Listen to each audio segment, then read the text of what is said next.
Assalamualaikum warahmatullahi wabarakatuh. Perkenalkan, nama saya Nur Amelia Febrianti, NPM 2023472, kelas 2B non-reguler, Prodi S1 Administrasi Publik. Di sini saya akan menjelaskan makalah yang saya buat yang berjudul Dampak Keberadaan Pabrik Batu Alam Terhadap Perubahan Sosial Ekonomi Masyarakat. Sumber daya alam. Sumber daya alam adalah segala sumber persediaan secara potensial dapat dimanfaatkan atau didayagunakan.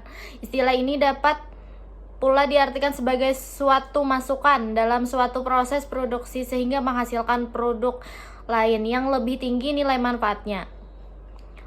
Sumber daya alam yang berada di permukaan bumi secara umum dapat dikelompokkan menjadi tiga, yaitu sumber daya yang tidak dapat diperbarui atau non-renewable resource adalah sumber daya alam yang tidak dapat diperbaiki atau diperbanyak. Kedua, sumber daya yang diperbarui atau renewable resources adalah sumber daya alam yang dapat diperbaiki atau diperbanyak, sehingga apabila sumber daya alam tersebut diambil atau dimanfaatkan masih dapat diperbarui sehingga masih dapat dimanfaatkan kembali. Contohnya seperti tanah, tumbuhan, dan air. Yang ketiga, sumber daya alam yang kontinu atau continuous resources adalah sumber daya alam yang dapat dimanfaatkan secara terus-menerus dan tidak akan pernah habis. Contohnya, sumber daya alam kelompok ini adalah seperti energi matahari dan tenaga angin. Yang kedua adalah dampak pembuangan limbah industri di batu alam. Limbah batu alam mempunyai dampak terhadap air irigasi dikarenakan nilai dari parameter-parameter pada irigasi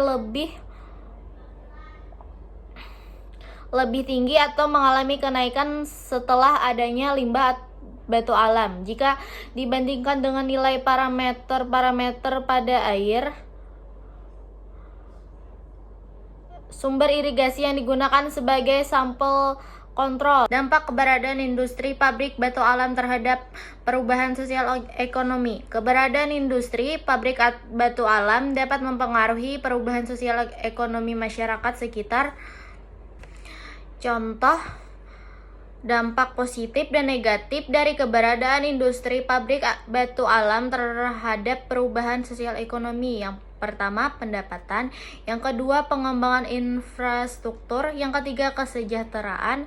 Yang keempat, pengubahan lingkungan. Yang kelima, pengubahan sosial. Yang keenam, konflik. Yang ketujuh, pengolahan lingkungan. Yang kedelapan, pengolahan sosial.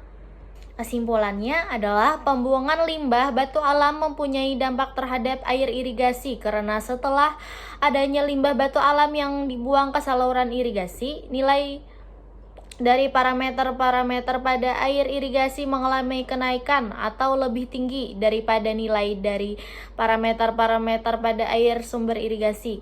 Walaupun limbah batu alam mempunyai dampak terhadap air irigasi, namun tidak semua parameter kualitas air irigasinya menunjukkan kualitas buruk. Ada 2 dari 7 parameter terkena dampak terbesar,